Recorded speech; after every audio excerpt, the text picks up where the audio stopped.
retrouve aujourd'hui pour un book haul. Et s'il y a bien un type de vidéo qui normalement ne change pas sur notre chaîne, ce sont les book hauls. Sauf que cette fois-ci, il y a deux nouveautés. Nouveauté numéro 1, on pourrait croire que j'ai acheté autant que Laurine puisque je vais présenter autant de livres que Laurine. Alors, exactement. Non, il s'avère juste qu'une abonnée avait demandé, et ça c'est le deuxième point particulier de cette vidéo, à ce qu'on présente les graphiques, enfin clairement, parce que Laurine n'est pas concernée, est-ce que je présente les graphiques que je m'achète. Donc je pense pas qu'il y a tous les graphiques que je me suis acheté sur la période, mais ceux-là, comme je viens fraîchement de me les acheter, ben j'y ai pensé. Elle se tait son ro. Tais-toi le rototo. Je suis allée chez le coiffeur, mais je pense pas que c'est la première fois que vous voyez ça. Peut-être. Ça dépend si cette vidéo sort lundi ou pas.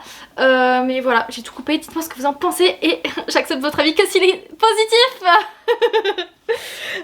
Bah écoutez, moi j'ai pas mal de choses quand même à vous présenter, donc c'est parti. Je suis en train de vous présenter le janvier 2024. Ouais, vous avez eu de l'espoir quand elle a dit janvier, hein. Vous auriez pas dû. Donc, les 99 boyfriends de mes rêves, le 100e sera-t-il le bon? J'ai quand même l'impression de les avoir présentés. Notre challenge, trouver des livres, nos meilleurs, updates, vlogs, tous mes coups de cœur. Ah non, book haul. Oh putain, me dis pas que j'ai sorti tout ça pour rien. Voilà, je me disais bien que ça me disait quelque chose. On arrête la vidéo. Super. Après avoir retourné sa maison une deuxième fois, on était à ça les copains, de faire une grosse erreur. Je vous avais déjà présenté tous ces livres dans ce book haul juste ici. Donc c'est reparti, cette fois-ci on en est à mi-mars 2024. Et on a avancé, hein. Bon dans le temps, hein. On commence donc avec le tome 8 d'Assoiffé, là c'est Exilé de Tracy Rolfe aux éditions PKJ. Donc il y a 10 tomes, c'est le 8ème. Assoiffé, je vous l'ai présenté 25 milliards de fois, c'est de la Dark Academia, on peut dire en vrai.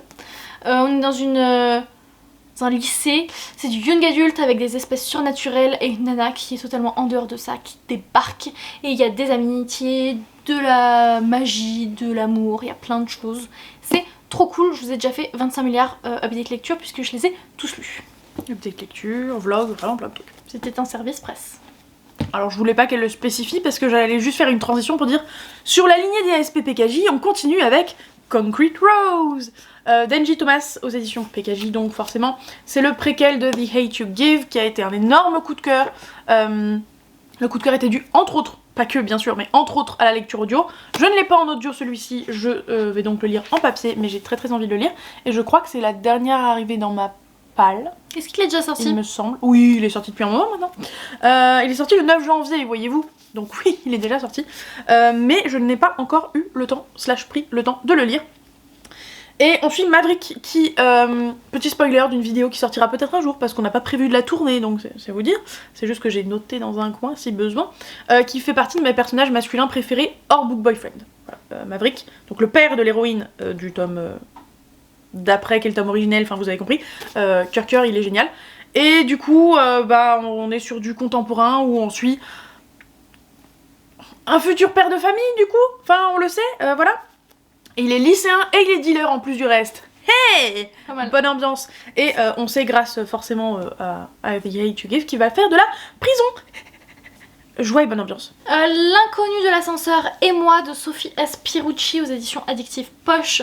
Je suis pas sûre de le lire un jour honnêtement. Moi je suis pas sûre de la couverture, tu vois, chacune son truc. Ouais, il est vieux, il a la tronche et tout jaune. Je l'ai pas récupéré neuf, hein, si oui mais non. Et je sais juste que c'est une nana qui se retrouve enfermée dans un ascenseur avec un inconnu grand, musclé et qui montre pas son visage. Et il sent très bon apparemment. Et il est très sarcastique. Voilà. Tous les opposent. Il a des secrets et un passé qu'il préfère cacher. Ouais, très bien. Du coup, il y a parmi vous des novices des graphiques, bienvenue. Et bien voilà, maintenant je vais essayer en beaucoup de parler graphiques. Et donc je vais vous parler de cette pépite Magus of the Library. Là, c'est le tome 8. Je suis pas sûre d'avoir lu le tome 7. Rapide récap pour ceux qui ne suivent pas du tout les updates de graphiques.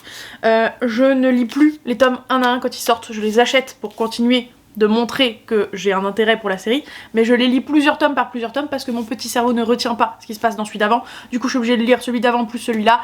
J'y perds du temps, ça me gonfle un peu. Donc je ne fais plus ça. Ça, clairement, c'est une merveille. Graphiquement, c'est incroyablement beau. Et d'un point de vue de l'histoire, si vous aimez les livres, c'est absolument parfait, puisqu'on suit un héros qui est là sur la couverture, qui est qui est métis entre deux peuples, et du coup bah il se fait un peu manquer de respect par tout le monde dans son village, jusqu'au jour où il va découvrir les... Comment ils appellent ça, les Kauna, non? Je sais plus, bref, il va découvrir en fait un métier, un corps de métier, qui est réservé aux femmes normalement, qui est s'occuper des livres. Donc réparer les livres, trouver les livres, bibliothécaire plus ou moins, en bref, et il est en adoration devant ce métier, et du coup il va essayer d'être l'un des rares hommes dans ce boulot, et c'est super intéressant, il y a une quantité de peuples super intéressant, parce que c'est pas du tout dans notre monde, hein, c'est de la fantasy. C'est très fourni, c'est très... tant graphiquement que de l'histoire. Bref, c'est un bijou que je vous conseille très vivement. C'était pas un update lecture, mais je m'en fous. J'ai rien dit, mais je l'ai pensé très fort. Voilà, j'ai compris. Ensuite, donc ça en fait c'est des livres que j'ai récupérés chez Addictive pendant notre déménagement. Les larmes rouges, réminiscence, je crois que c'est un tome 1 de Georgia Caldera aux éditions J'ai lu. J'ai aucune idée de quoi ça parle, à part que ça doit être de la bitlit. T'en as eu ou pas du Georgia Caldera au final? Non. Parce que je crois que t'en as eu dans ta palle, Victorian Fantasy, je crois. Ouais, il est toujours dans ma palle. Mais donc voilà. jamais lu. Donc je sais juste que c'est de la bitlit et en fait il y a pas de résumé là. Bah donc, super. Mais pareil, je pense que je vais le virer en fait. Bah, vous l'aurez vu au moins une fois. Voilà. J'ai eu ce livre en ma possession. Deuxième et dernier manga de cette vidéo, le tome 18 de Fairy Tail 100 Years Quest d'Hiro Mashima et Atsuo Ueda. Même chose, je l'ai pas lu depuis un moment donc je ne suis pas à jour, donc ne m'en parlez pas si vous êtes à jour. Fairy Tail 100 Years Quest, c'est après Fairy Tail et concrètement ça aurait pu être la suite de Fairy Tail, c'est juste que bah il a préféré mettre une fin à Fairy Tail et commencer une autre série avec exactement les mêmes personnages qui font exactement la même chose que d'habitude. Sauf que le pitch de départ de celui-ci, c'est que il y a une quête qui est là depuis 100 ans que personne n'a jamais réussi à accomplir parce que, entre autres, Supra Dangereuse, sa mère, et ils se sont dit, la bonne grosse troupe qu'on connaît, même s'ils sont pas sur la couverture, viens vas-y, nous on va aller l'affronter cette quête de 100 ans. Voilà. Est-ce qu'il y a un peu plus de romance qu'avant? Oui. Oui. C'est tout ce que je dirais, tu n'en sauras pas plus. Très bien. Une petite romance de Noël, il s'agit de Noël, toi et moi, de Gwen Delmas, toujours aux éditions Addictive. Et celui-ci, je risque de me le lire. Pas tout de suite, s'il te plaît. Non, pas tout de suite. Merci. Il y a une fille qui n'aime pas Noël, sauf qu'elle doit trouver le cadeau parfait pour sa sœur parfaite, c'est toi. Et un mec qui n'aime pas non plus Noël et qui est invité de force au réveillon de son patron. Et du coup, ils vont se croiser dans leurs préparatifs de Noël, se séduire et se lancer un improbable défi. On sait pas lequel. On est d'accord qu'elle s'est envoyé des fleurs en disant qu'elle était la seule sœur parfaite, hein, mais je vérifie maintenant. Mais non, c'est toi dont je parle. C'est pas clair. La fille doit acheter un cadeau parfait pour sa sœur parfaite. C'est toi. Moi qui offre le cadeau. Ah d'accord. Ah, ok. Elle est con, elle est con. Allez, à toi. Moi, tu sais, quand on fait des compliments, je suis perdue.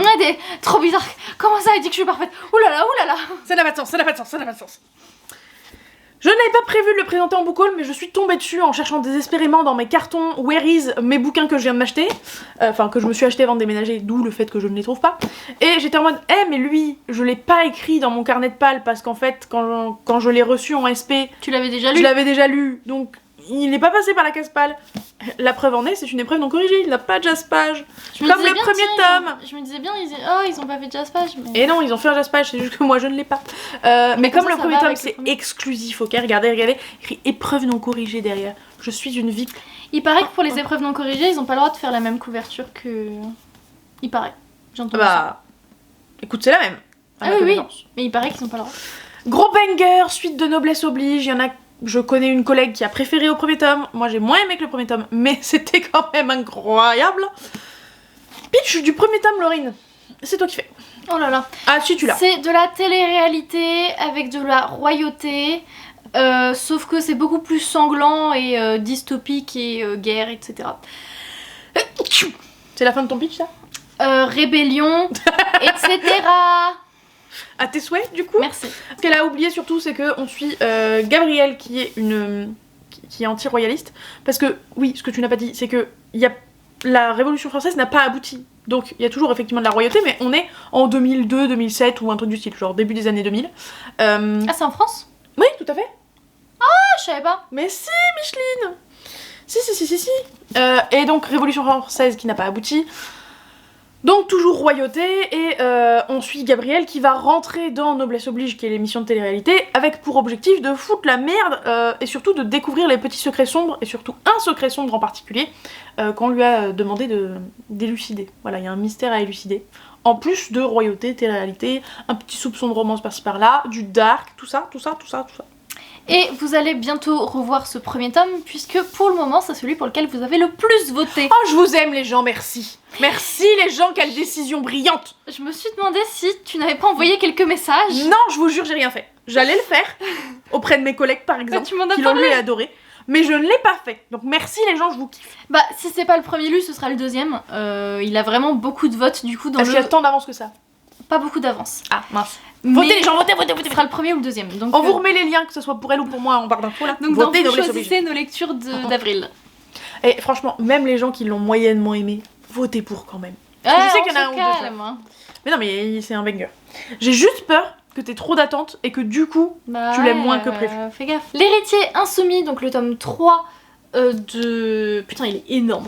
Du Pont des Tempêtes de Daniel L. Jensen aux éditions Brajlon. Je vous l'ai déjà présenté puisqu'il était dans mes coups de cœur 2024. Je vous ai aussi fait un update lecture, enfin bref, je vous l'ai déjà montré. Et le Pont des Tempêtes, je vous ai déjà fait 25 milliards de fois le résumé. Mais du coup là, je vais vous donner les tropes de la deuxième romance. Si, je vais vous le faire, j'ai essayé de réfléchir. Il faut quand même lire dès le premier tome, hein, mais bon, je vous donne quand même pour la deuxième duologie, au cas où vous vouliez vous arrêter après le deuxième tome. Ici, on est sur du gros Enemies to Lovers. Gros Enemies, pour le coup, c'est un style Roméo et Juliette, genre les deux ne peuvent pas s'épouser. Et un petit genre Strangers to Lovers en mode ils se rencontrent mais ils se disent pas leur identité. Du coup, ils savent vraiment pas qui est l'autre, quoi. C'est des inconnus l'un pour l'autre. Bref, donc voilà, trop bien. Moi, je ne voulais pas de vie, mais ce que je vous présente, c'est depuis janvier 2025. Ok. En gros, je pense que j'avais fini l'année sur mes derniers achats de l'année. Et là, du coup, vous n'êtes que sur mes achats de 2025. Ou mes SP. Puisque ici, nous avons Affronter la nuit de Marie Réplin aux éditions PKJ aussi. Il s'avère que je l'ai lu, mais quasiment pas en papier. Je l'ai lu en grosse majorité en audio. Je suis quand même très contente de l'avoir en papier puisqu'il est dédicacé. Et je connais même pas ton avis dessus, du coup. Bien, je trouve que tu avais parfaitement résumé quand tu disais c'est un mélange entre Hunger Games, Divergente et un Force petit Wing. soupçon de Force Wing par-dessus. Mais vraiment très léger Force Wing, tu vois, je trouve. Non, très léger. Très léger. Alors que ma chef qui n'a pas lu Divergente trouve que ça ressemble vachement à Force Wing. Je fais si t'avais lu Divergente, tu dirais la même chose que moi, mais tu ne l'as pas lu. C'est copié de Divergente. Enfin, je veux pas dire que c'est copié non plus, Non. parce que voilà. Mais La c'est vibe est la très même. similaire. La vibe est vraiment la même. Et le main character, enfin la romance, c'est comme la romance de Oui, Divergente. exactement pareil. Donc. Dans cette aventure qui parle de dragons, nous y suivons Liv, qui va être malheureusement sélectionnée par sa déesse pour faire partie de sa légion d'élite. L'objectif, péter la gueule des dragons, parce que les dragons Sont méchants. défoncent leur ville, leur cité et les gens. Voilà. Est-ce que c'était plus clair comme résumé? Et du coup, le truc c'est que chez eux, la nuit dure la moitié de l'année et le jour dure l'autre moitié de l'année. Voilà, c'est cyclique mais pas comme nous, enfin voilà. Voilà. Du coup, c'est un peu la galère parce qu'en fait, les dragons débarquent la nuit. Donc, ils ont 6 mois d'affilée où les dragons font ce qu'ils veulent. Youpi. Voilà. Donc, elle vient rentrer dans la Légion en devant abandonner femmes et enfants. Elle a pas de femme, elle a ni ni femme ni d'enfant, enfant. Mais elle a une famille qui comptait beaucoup sur elle. Un peu comme Katniss. Vous l'avez. Et du coup, elle va devoir les abandonner pour rentrer dans la Légion parce qu'elle n'a pas le choix. Et une fois qu'elle est dans la Légion, là, vous rentrez dans Divergente. C'est bon? Et on est sur un premier tome de duologie. Oui, j'ai hâte de voir le deuxième tome quand même. Ouais. La grâce et la gloire, c'est le tome 2 de La foudre et la fureur, je crois. Ah non, c'est le tome 3 là, le précurseur. Mais je sais pas ce qu'est le tome 2, alors je l'ai peut-être pas.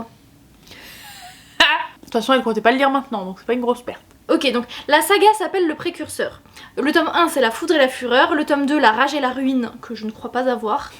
Grosse blague. C'est parce que je les achète pas, c'est une copine qui me les donne parce qu'elle les a au boulot. Bon, ça va alors, ça va. Donc quand elle me dit je prends parce que je sais que je les lirai un jour. Et donc voilà, le tome 3, j'ai absolument aucune idée de quoi ça parle et j'avoue que je peux pas regarder la quatrième pour pas me spoiler. Donc peut-être que ça parle de foudre et de fureur et que... C'est un précurseur. Je crois que c'est de la romantésie mais à part ça... Oui, c'est Armand Trou. Clairement, c'est pas de la romance tout court, donc c'est de la romantésie. Mais... On est d'accord qu'elle a rien écrit d'autre que de la romance ou de la romantésie de toute façon. Si? Non, romance ou romantasy. Je vais regarder vite fait le résumé pour vous donner quelques mots-clés. Moi j'ai pas peur de me faire spoiler. Moi. Il y a des démons. J'espère que c'était pas un spoil. J'avoue ta gueule en fait. 540 pages quand même. Hein. Il a pas l'air si gros mais... Il pèse son poids. Hein. Donc il y a des démons, des gardiens. L'héroïne va peut-être devenir aveugle et elle voit les fantômes. Voilà. Même en étant aveugle. Pour le moment elle l'est pas. Ouais. Et on continue sur la lancée. C'est quoi le pitch déjà? Je sais pas. Moi c'est ça dans tous mes bouquins j'ai l'impression. The Night of the Witch de Sarah Rash et Beth Revis, I guess. I don't know. Excusez-moi, c'était très hautain. T'as l'air fatiguée en fait. Je suis fatiguée. Je suis fatiguée. Je n'ai pas, j'ai l'air, c'est je suis.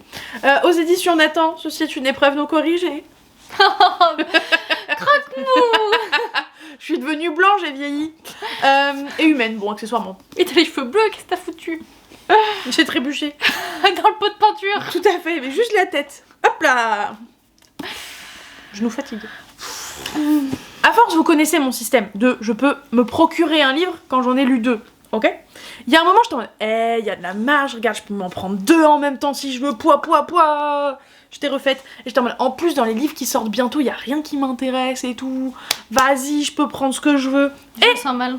Et, dans les jours qui ont suivi, vraiment dans la foulée quoi, il y a la représentante de Nathan, Syros et d'autres maisons d'édition, mais j'ai oublié lesquelles, qui est passée en magasin et qui nous allait exposer les services presse. Et en règle générale, je regarde vite fait si les pitchs me plaisent, mais je laisse de côté parce que justement, j'ai pas le droit de m'en procurer. Et là, comme j'en avais 2 d'avance, j'étais en mode vas-y, fais-toi plaisir. Sauf que après, j'avais oublié que Laurine avait un service presse pour moi qu'il fallait qu'elle me qu'elle me file et que j'avais obtenu un autre bouquin d'un autre biais. Enfin bref, voilà, je me suis foutue toute seule dans la merde. Voilà, sachez-le.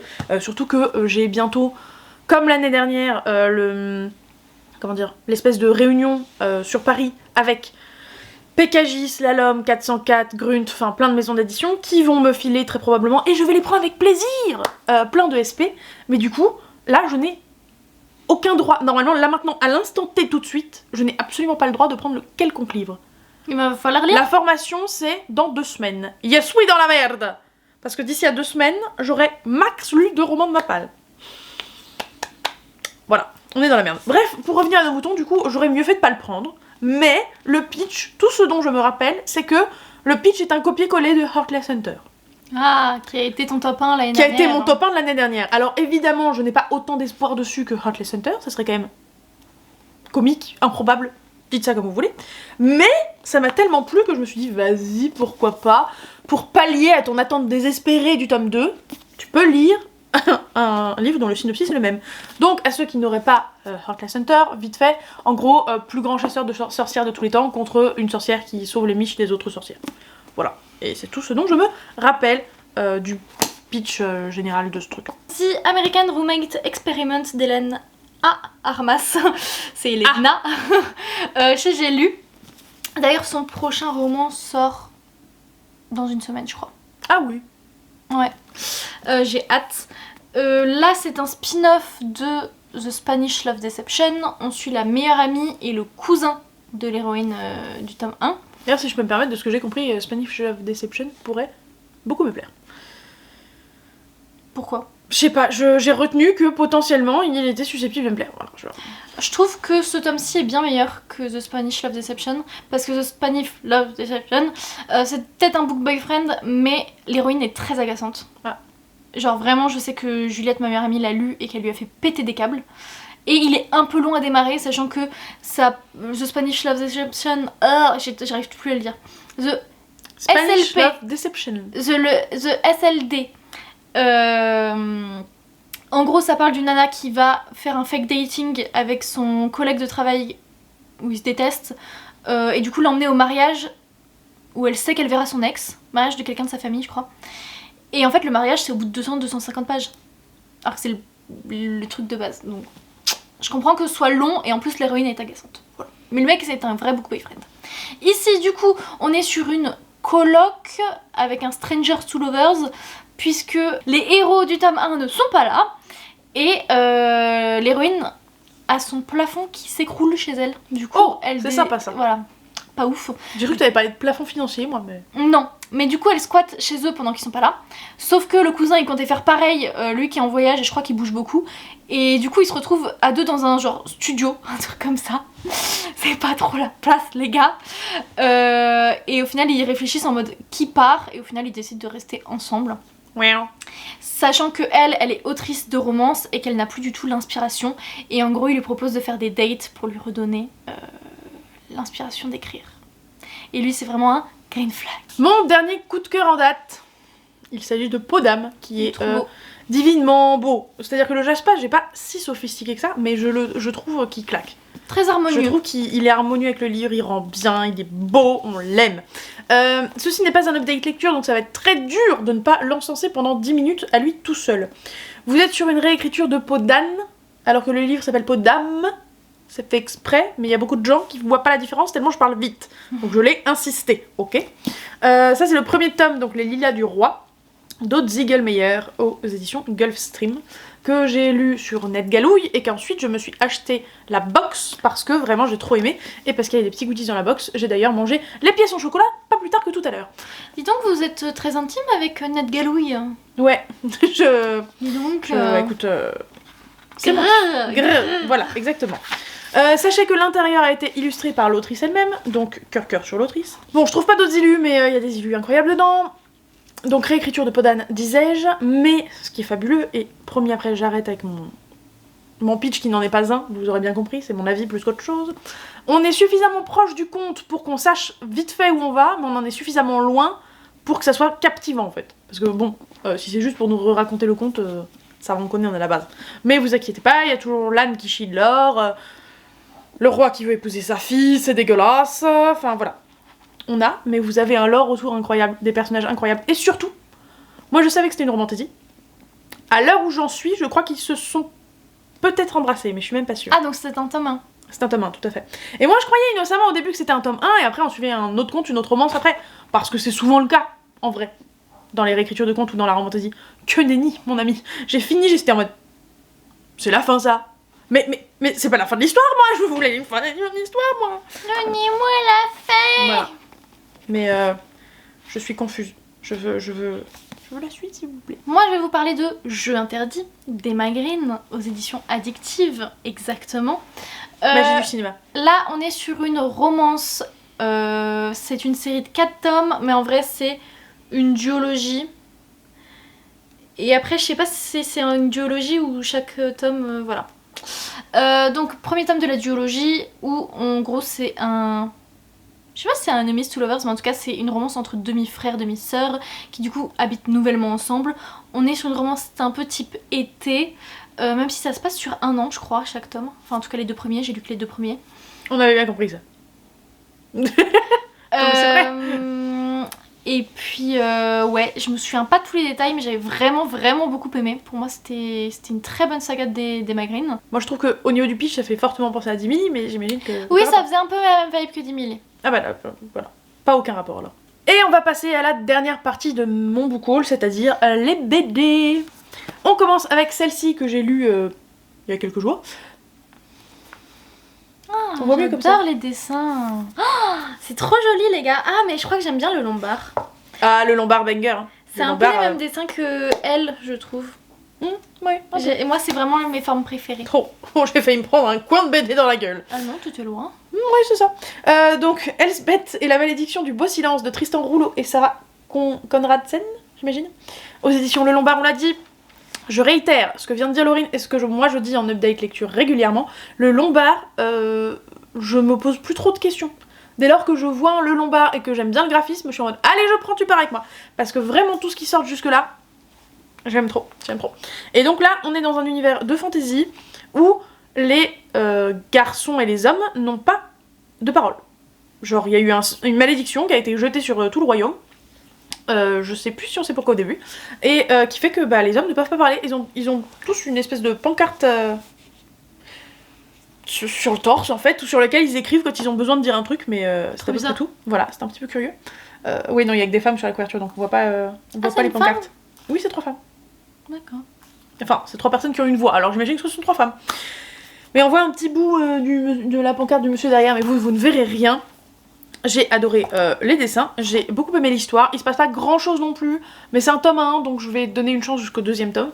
Mais rien que le concept de base de les hommes n'ont pas de voix, tu comprends tout de suite que c'est une, c'est une inversion volontaire et que c'est pour mettre en lumière certaines choses qui sont difficiles quand on n'a pas de voix. Mais c'était très très chouette, ça m'a bien plu, et j'ai donc très envie de lire la suite, même si je n'ai aucune fichue idée de quand elle sortira, parce que celui-là, c'est pas très vieux comme sortie. B comme Book Boyfriend de Marie F. Flory. Je l'ai pas présenté dans mes pires lectures de 2024 ? Si, je crois. T'es sûre ? Je crois que je l'ai oublié dans mes flops. Mais pour moi, t'en as parlé longuement avec moi une fois, mais alors peut-être pas dans cette vidéo-là. Hein. Ouais, il me semble que je l'ai oublié dans mes flops. Ça a été une de mes pires lectures de 2024. Et je crois vraiment que je l'ai pas mis dans mes flops et c'est trop dommage, je sais pas pourquoi je l'ai oublié.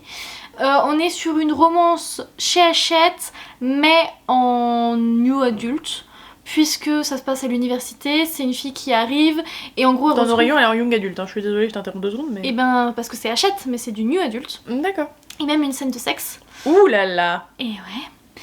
Mais ça fait un peu initiation quand même, donc je peux comprendre, mais c'est quand même du new adulte. Si j'y pense, j'irai regarder si elle a la mention publiée pour la jeunesse dedans. Parce que elle arrive à l'université, elle revoit le fils de la meilleure amie de sa mère, elle a passé quelques années avec lui, vous imaginez, bref, ils étaient proches, ils étaient plus proches, blablabla. Et du coup, ils se revoient et elle est booktubeuse avec sa meilleure amie et on suit un peu leur relation, etc. J'ai pas aimé, pour moi c'était vraiment... Discréditer les booktubeuses, ok. Ouais, voilà, pour ça, enfin je trouvais que c'était nul la manière dont parlait des influenceuses et que la relation était très toxique entre les meilleures amies mais elle était pas présentée comme telle et que la romance était assez plate et c'est un mélange de young adulte et de new adulte où du coup t'es un peu en mode... C'est un peu trop adolescent mais en même temps c'est dans un truc qui est censé me plaire en mode new adulte mais mélange des deux. Et il y avait trop de banalité dans l'écriture en mode et je me brosse les dents et si ça dans ce style là. Donc, et je relève la tête et je me vois dans le miroir une brune machin truc et là elle commence à se décrire. On est bon ? Ouais, c'est un peu le même style. Donc bref, ça m'a pas plu. Très bien. Eh bien allons-y pour des trucs beaucoup plus réjouissants, n'est-ce pas ? Puisqu'on va parler de cette briquette qu'est Impénétrable d'Alix Garin aux éditions Le Lombard. Nous en parlions juste avant, tiens donc. Mais là c'est pas parce que c'était édité chez Le Lombard, c'était parce que c'était Alix Garin que je l'ai acheté, qui a écrit Ne m'oublie pas, je crois que c'est ça. Ah oui, je vois ce que c'est, même moi. Et dinguerie. Donc Ne m'oublie pas, c'était pour parler d'Alzheimer, d'une grand-mère qui avait Alzheimer, et de sa petite fille qu'on avait... en gros, qui fuguait avec la grand-mère de la maison de retraite, voilà. C'était dur, c'était poignant, c'était un petit peu drôle des fois, et du coup je me suis dit trop bien, et là, en plus quand j'ai vu le sujet, qui est clairement dans le titre, n'est-ce pas, puisqu'on va y parler de vaginisme, et j'étais en mode... Mais moi je devinais pas ce que ça parlait. Est-ce que je connais ne serait-ce qu'un seul autre livre qui parle de vaginisme ? Non.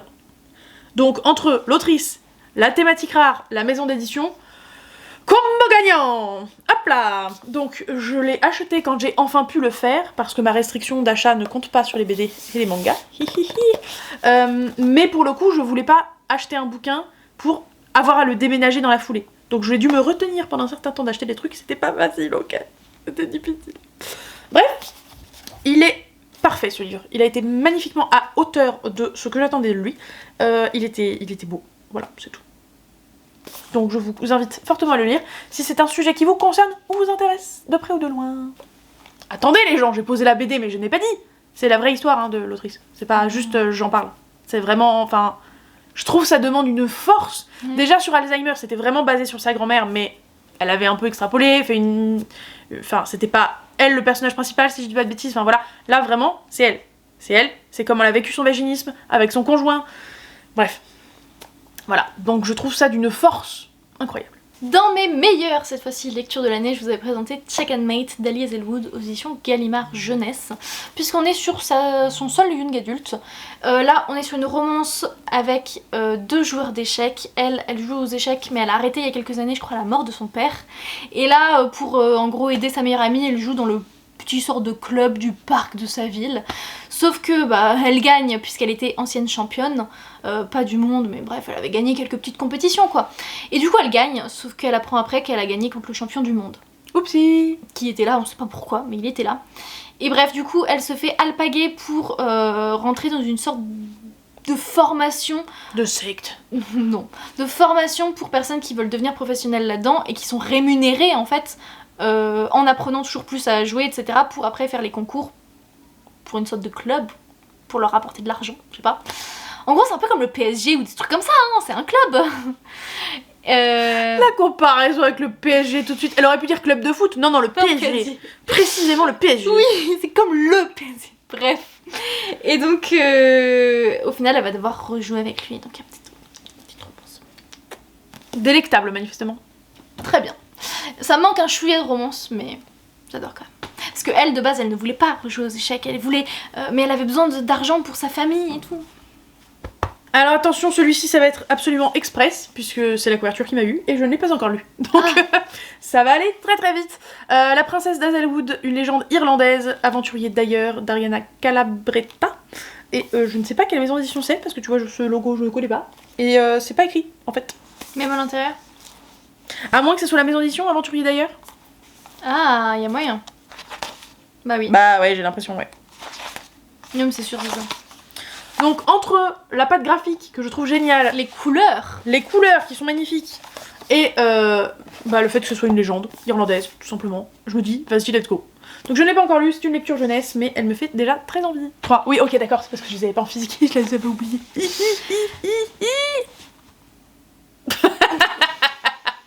Voilà un problème. Oui, plus d'un. Un printemps pour te succomber, le tome 3 des Seasons de Morgane Moncomble, édition Hugo Roman. Je l'ai déjà lu. C'est mon deuxième préféré de la saga. On est sur une romance fake dating, mais même faux mariage. Même... Enfin non, au final, mariage arrangé. Attends. Non. C'est pas possible. Je sais plus si juste ils sont faux mariés ou si... ils se marient vraiment. Mais bref, elle a une petite fille, elle est mère célibataire et elle fuit son ex toxique, je crois, le père de la fille. Et lui, il est riche et il a besoin comme d'hab de francs. Comme tous les mecs riches qui cherchent toujours une fausse fiancée, hein. Sauf qu'il est trop Mignon. Camille l'évêque. Elle me fume comme tous les mecs riches qui cherchent. C'est toujours comme ça dans les romances. Soit c'est les boss, les mecs riches, soit c'est ils doivent se marier. Pourquoi? Et c'est souvent des Grumpy Sunshine aussi.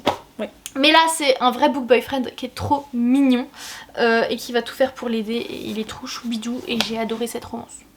Est-ce que pour réussir dans la vie, il faut être grumpy? Mais... Non, parce que je suis bien partie dans la mienne du coup, hein, parce que... Je ne pense pas, Clémy. Tu as beau être grumpy, mais parfois il y a des pauvres grumpy et c'est pour ça qu'ils sont grumpy aussi, parce qu'ils sont pauvres. Ah, ok. Plus ça, je crois. Alors, c'est pas qu'elle est énorme à ce point-là, mais c'est que, enfin, je vais lui foutre une baffe si je la prends. Voilà, peut-être comme ça. Tada! Un livre à manche, enfin un bras, enfin vous avez compris. Elle est toujours là, hein, je vous jure. On va faire ce qu'on peut. De Loulubi et Solène Guivre, Eurydice, aux éditions Delcourt. J'adore les couleurs. On va faire ça comme ça. C'est un Loulubi, c'est pour ça que je l'ai acheté, parce que Loulubi, c'est une réécriture de la mythologie d'Eurydice et Orphée. Mais continue. Je sais pas, je savais pas ce que tu regardais. Donc Eurydice et Orphée, on connaît un peu Orphée, voilà, Eurydice c'est sa meuf, c'est juste que comme elle a un nom à coucher dehors, on a oublié que c'était sa meuf. Bref, tout ça pour dire moi, que... ça va, je les connais bien. Ah non, moi vraiment les noms de la mythologie, mis à part ceux qu'on a entendus 15 000 fois, je les oublie, mais alors à une vitesse. Et Orphée, ce petit con, il s'est retourné. Ouais, ça c'est un autre problème ça. Bref, donc c'est pas vraiment une réécriture, oui et non, enfin, ça reste très très proche du mythe de base quand même, mais... c'est pas que de la mythologie, c'est censé être basé dans un monde réel. Annie, bref. Annie, bref. C'est mon meilleur franglais. J'ai adoré Loulubi dans tout ce qu'elle a écrit d'autre et tout ce que j'ai lu d'autre, et ça. Ça a floppé. Ah mince! Voilà, c'est dommage. C'est comme ça, mais ça, ça n'a pas marché avec moi outre mesure. J'ai pas.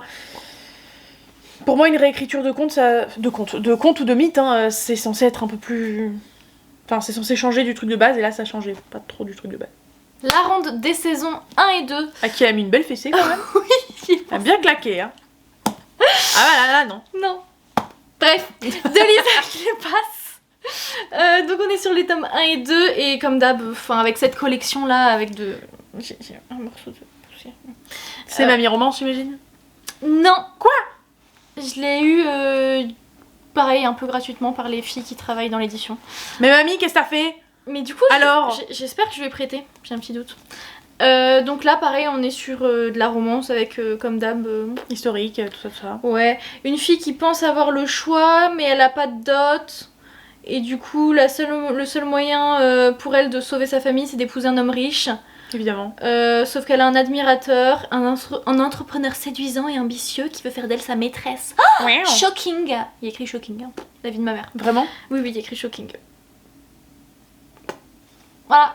Et la deuxième romance, du coup, c'est Liliane, qui est une héritière américaine au caractère bien trempé, qui est venue en Angleterre pour trouver un mari aristocrate.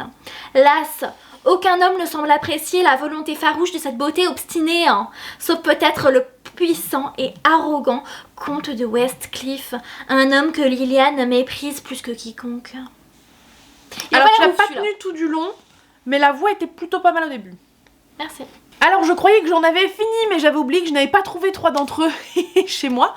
Alors il y en a un, c'est parfaitement normal, je l'ai prêté. Et je l'ai prêté alors que je ne l'avais pas lu. Et ça, si c'est pas une preuve de confiance, les gens, je sais pas ce que c'est. Donc on va commencer par celui-ci. C'est le tome 2 du Royaume Céleste. Et alors là, le guerrier... Non, attends. Non, je sais plus. Il y a guerrier, il y a roi et il y a soleil dans le titre. Vous vous démerdez avec ça. Ce sera écrit en description, vous inquiétez Bien sûr, pas. comme d'habitude.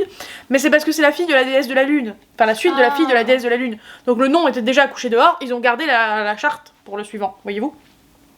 Et c'est parce que je l'ai filé à ma pote Solène, qui avait lu le premier tome, et j'avais déjà acheté le tome 2, et j'étais en mode, bah, moi je suis pas sur le point de le lire du tout, mais toi si tu veux l'enchaîner avec le premier tome, vas-y, fais-toi plaisir. Et tu me donneras peut-être envie de le lire par la suite. À ma connaissance, elle ne l'a pas encore lu. Bon, bref. De quoi parlait tome 1? Bah écoutez, c'était de la fantasy dans un univers de mythologie asiatique, j'aurais trop peur de me tromper de pays. Ouais, non, je suis pas sûre du pays du tout. C'était très chouette, ça m'avait beaucoup plu. Trigger warning, triangle amoureux. Quel trigger warning? T'as vu? Attends, c'est dangereux. Hein. Mais romantasy qui m'avait beaucoup plu, même si la romance était quand même très légère. Mais la fantasy m'avait énormément plu. D'où ce tome 2. Mais je me rappelle plus du résumé exact. Elle, je crois qu'elle vit genre dans le ciel avec sa mère sur des nuages jusqu'au jour où sa mère va se faire kidnapper par un peuple ennemi, je crois. Un roi ennemi. Et du coup, elle va tout faire pour sauver les miches de sa mère. Les trônes trahis de Nesrine Amari aux éditions Stardust. On est sur du coup du Young Adult Romantasy. Si j'en suis la collection du gros roman. Je sais presque pas de quoi ça parle, mais il me tentait bien à un moment. Et c'est vrai que ça fait un moment qu'il est dans ma palle. Il fait près de 500 pages. Je vous ai pas dit de la vidéo à quel point il faisait des pages. C'est vrai. Et donc elle est la princesse Phoebe Alcyon. Sauf que y a eu un régicide sur ses parents qui sont morts. Son peuple, sa famine, sa colère. Et personne, à part elle, ne peut assouvir leur vengeance. Et du coup, elle va infiltrer la cour de leur assassin. Qui est le jeune souverain du royaume voisin. Et du coup, sous une fausse identité et armée de son pouvoir, le baiser de la mort, elle est déterminée à lui faire payer son crime. Très bien. Est-ce que c'est vraiment de sa faute à lui? Ah, je sais pas. Je suppose qu'il va y avoir une petite romance. Les vraies questions de la vraie vie ici. C'est vrai qu'il a l'air pas mal, faudrait que je le lise. Comme tout le reste de ta palle ou presque? T'es pas très sympa, toi. Bah non. Bah non. J'ai jamais dit que c'était sympa. On est en train de bidouiller avec monsieur l'indélivrable. Ça fait très bizarre ça. Oui, je sais. Bref, mais un jour on sera mariés, donc techniquement parlant... Oui, mais imagine, moi aussi je vais avoir un monsieur indélivrable un jour. Peut-être. Trop bizarre. Comment ça peut-être? Peut-être que t'auras une madame, peut-être que t'auras un chat, peut-être que... Voilà. J'ai déjà le chat. Voilà. J'ai croque-mou indélivrable. Croque-mou l'indélivrable. Oh oui, moi j'adore. Ça y est, on a perdu pendant 5 minutes. On se regarde amoureusement. Bref, on doit se caler pour que monsieur vienne me chercher ici après qu'on ait fini de tourner. Et il me disait, tu peux rentrer à la maison si tu veux, puisque ce que j'ai à faire dure plus de temps que prévu. Et je lui dis, mais non, mais pas du tout, on est encore en train de tourner. Et donc le message dit, et je vais vraiment le faire avec le ton, ah pardon, salut la compagnie. Voilà. Full caps lock et tout le tralala. Merveilleux. Donc vous avez le salut la compagnie de monsieur l'indélivrable. Merveilleux. Bon alors celui-là c'est pas le mien, mais comme Laurine l'avait, j'ai squatté, même si c'est parce que je l'ai pas trouvé que je ne l'ai pas ramené. Donc finalement c'est un peu comme si c'était mon boucol aussi, mais c'est pas le moment, moi vous verrez celui-ci dans un an. Approximativement, oui. C'est déprimant, mais c'est probablement ça. Non, j'essaie de rattraper. Non mais tu te débrouilles bien. tu as du coup un an tout pile de décalage là maintenant. Oui. Donc c'est mieux déjà. Oui. Voilà. Donc Maple Hills, le tome 3, Daydream de Hannah Grace, aux éditions BMR, qui n'est pas le dernier tome de la série, rappelons-le. Ah, je pensais que c'était le dernier mois. Et non, Jamy, c'est le dernier tome sorti à ce jour, mais un 4e est prévu. Par contre, avec qui? Je vous avoue que c'est pas clair. Mais bref, un 4e tome est prévu, mais alors il n'y a ni couverture, il n'y a rien, ça reste très obscur et très incertain pour l'instant, je dirais, tu vois. On est au stade où je suis pas sûre que ça soit une vraie info. Mais, donc, tome 3, où on suit la relation entre Henry et comment elle s'appelle elle déjà, Hailey, qui est très intéressante, mais C'est pas un objet de lecture. c'est pas un objet de lecture, c'est pas faux. Mais je me rappelle pas du synopsis, c'est pour ça. Mais je crois qu'en gros, lui, oui si c'est ça, lui il a besoin de son aide à elle pour étudier, parce qu'en gros, il est en train de se louper dans une matière, et elle est trop forte dans toutes les matières, donc voilà, il a besoin de son aide à elle. Fire and Dice de Rebecca Yarros, c'est un premier tome de Hors Limite aux éditions Eden. J'ai d'ailleurs le tome 2 dans ma palle également. Qui a un nom à coucher dehors et j'ai envie de me pendre à chaque fois qu'on parle de ce livre. Possible. Là, c'est une romance qui aborde le deuil principalement, puisque la fille perd son papa qui était à l'armée et on vient de leur annoncer sa mort à sa porte. Et disons que elle, c'est la grande sœur, elle a un petit frère et une maman qui ils sont tous effondrés et du coup elle va essayer de les aider. Sauf que ça arrive le jour de son anniversaire. Elle l'apprend le jour de son anniv et du coup pour son petit frère, parce qu'il tenait à ce qu'elle souffle ses bougies sur un gâteau, elle va quand même au supermarché acheter un gâteau, effondrée après avoir appris la mort de son père, et elle tombe sur le beau gosse du lycée sur qui elle avait un crush, et lui est décidé à ne pas la laisser tomber et elle a sauvé de cette tristesse incommensurable. Alors, c'est cute, le synopsis, mais la couverture est moche. Je suis désolée, j'aime pas du tout. Ça passe. C'est non, c'est un grand nom. Le deuxième tome s'appelle Hot Wings. Je suis en mode, mais butez-moi de suite, c'est quoi ce titre de... Ah bah moi je pense à bouffer à chaque fois. Mais bien sûr, Bah qui oui. pense à autre chose de toute façon. Donc non. Et je sais que toute sa famille est militaire et que gna gna gna gna gna. Est-ce qu'elle peut quand même arrêter de nous fourguer des militaires partout? Bah c'est son tout le temps. quotidien, hein. Non mais d'accord, mais... C'était aussi ça sur In the Likely Event. Oui, bah oui. Oui, tout à fait. Et le problème, c'est que y a plein d'autres autrices qui écrivent des trucs pas sur leur quotidien, en fait. Elle fait ce qu'elle veut, la madame. T'as qu'à Elle pas fait les ce qu'elle lire. veut, T'as qu'à d'accord. pas les acheter et pas les lire. D'accord. Elle te demande pas ton avis. Bah, In the Likely Event, je ne l'ai pas acheté. On s'en bat les couilles, t'avais qu'à pas le demander. Oh. Et, par contre, The Empyrean, là, pour le coup, c'est logique. C'est dans un autre univers, ça fait pas trop... Je suis dans une famille de militaires. Ok. Impossible de retrouver où j'avais mis Une braise sous la cendre. Je l'ai acheté dans cette belle édition reliée suite à l'avoir écouté pendant que j'avais le pied dans un état dont je ne parlerai pas. Une braise sous la cendre de Sabah Tahir aux éditions Big Bang. Oui, dans une belle édition reliée, et franchement je le relirai dans cette édition parce que je l'ai écouté en livre audio, mais il y a plein de bonus et de trucs chouettes que tu peux pas profiter quand tu l'as en audio, clairement, genre la beauté du livre.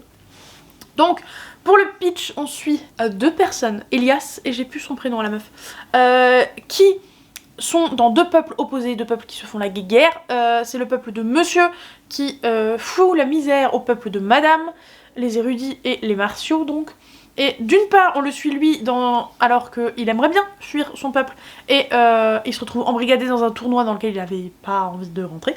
Et elle, de son côté, son frère va se faire enlever et va chercher coûte que coûte à sauver son frère. Et évidemment, leur destin et leur chemin vont se croiser, et peut-être il va y avoir plus que juste deux gens opposés qui font ami-ami. Et dernier livre de cette vidéo, Pucking Around de Emily Rass aux éditions Roncière.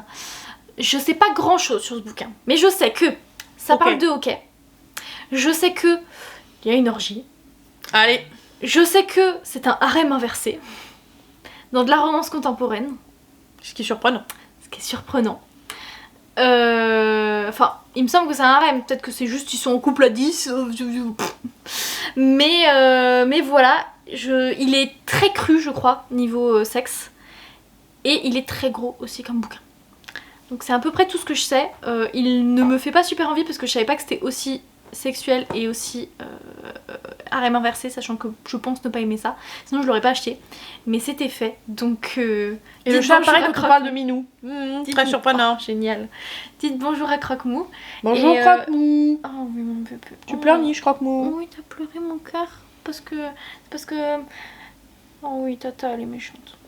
Tout de suite, c'est ma faute. J'ai rien fait, moi. Sur ce, on va pouvoir clore cette vidéo. Donc vous avez le droit de mettre un emoji chat, clairement. Parce que... Oui, mon petit bébé, c'est la star. Évidemment. Ah oui, je tiens à vous le dire comment ça s'écrit Croque-Mou, parce que je vois que vous me l'écrivez parfois, mais pas bien orthographié. C'est avec des K. Donc K-R-O-K-M-O-U. Et sur ce, on vous souhaite de joyeuses lectures. Mettez un petit pouce en l'air. Et un commentaire. Et on vous dit à bientôt. Chaud. T'as pas fait de chaud avec la queue, Croque-Mou?